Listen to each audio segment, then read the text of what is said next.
Well, you could say that 14 days before the strike, the situation in the Middle East has officially entered the countdown phase today. Why is that? Because Donald Trump is no longer limiting himself to tariffs and sanctions, he has moved on to direct military threats against Iran. The Wall Street Journal published an insider report that paralyzed global markets. The White House is considering the possibility of a limited surgical strike on the facilities of Iran's Islamic Revolutionary Guard Corps. Speaking yesterday in Washington at a meeting of his new body, the Board of Peace, Donald Trump set a very clear deadline for the authorities in Tehran. And here is a direct quote from Trump. For many years, it has not been easy to reach a meaningful agreement with Iran, but Iran cannot have nuclear weapons. They have 2 weeks to reach an agreement, or they will face consequences the world has never seen before.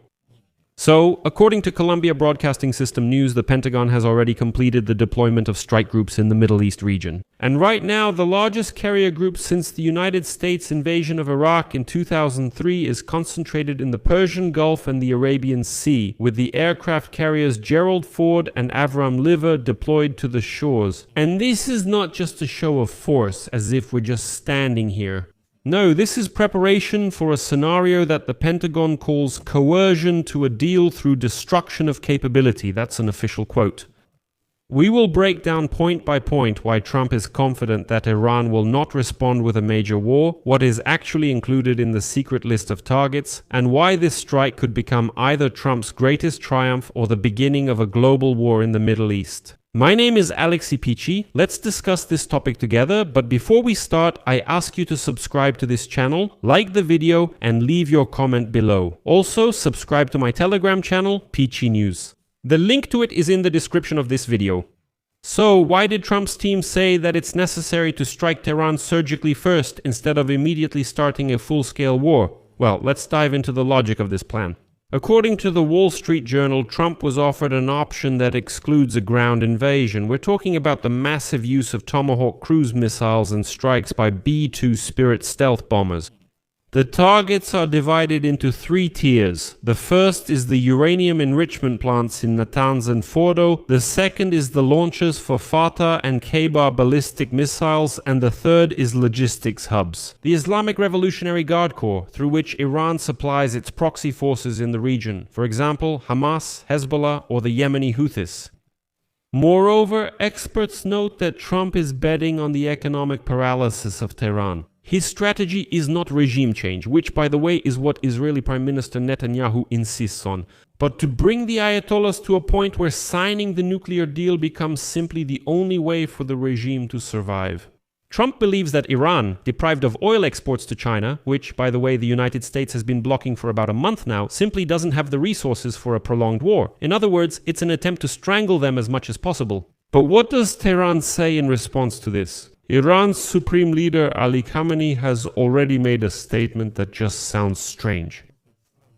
First of all, he initially emphasized on the American social network X, writing that if America strikes, we will strike America twice as hard. And he published a video, basically a cartoon, showing them bombing American military bases in the Middle East. And after that, he stated, quote, "Any aggressor who dares to strike our land will face a response that will burn United States bases throughout the region. Our missile power is not just for show."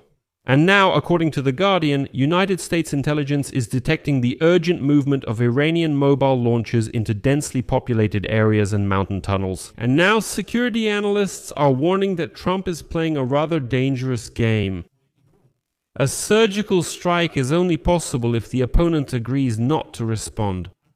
But Iran is already cornered, and its response could be a complete blockade of the Hormuz Strait. It's important to note that the Iranians have already rehearsed how to block the Hormuz Strait by conducting military exercises on February 18. Now let's talk about how this affects, let's say, the average person.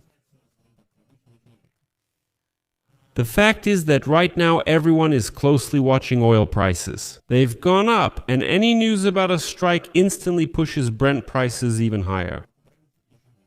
Analysts from S&P Global published a forecast today that if an operation begins, the price of oil will break the $100 per barrel mark within 2 days. For Europe and the United States, this means an automatic 25% increase in gasoline prices. These are not my estimates, these are S&P Global's estimates. But there's another aspect: China. Beijing remains Iran's main financial backer, and by blocking Iranian oil, Trump is essentially attacking China's energy security. And here, the South China Morning Post reports that China's Ministry of Foreign Affairs has already issued a strong protest, calling the actions of the United States an act of state terrorism. If Trump strikes, it could become a trigger not only for war in the Middle East, but also for a complete break in relations between Beijing and Washington. At the very least, they will be deeply offended. In the end, Trump is risking everything. He wants to force Iran to capitulate before the November congressional elections to show voters a victory without any loss. But, as The Economist notes, Trump has a plan for how to start an attack, but no plan for how to end it if Tehran decides to go all in and also starts a full-scale war. In the end, as has become clear today, Trump is once again driving the whole world into a zone of turbulence, issuing a new ultimatum and deadline, the only way out of which could be either a big nuclear deal or a big war. I'll leave it at that. Share your opinions and conclusions in the comments below this episode, subscribe to the channel, hit the bell, and don't forget to like if you found this episode interesting and useful. You can support the work of this YouTube channel financially with your donation or a paid subscription using the links and details in the description of this video. I would be grateful for any support from you. That's all for now. Take care of yourselves, everyone. Goodbye.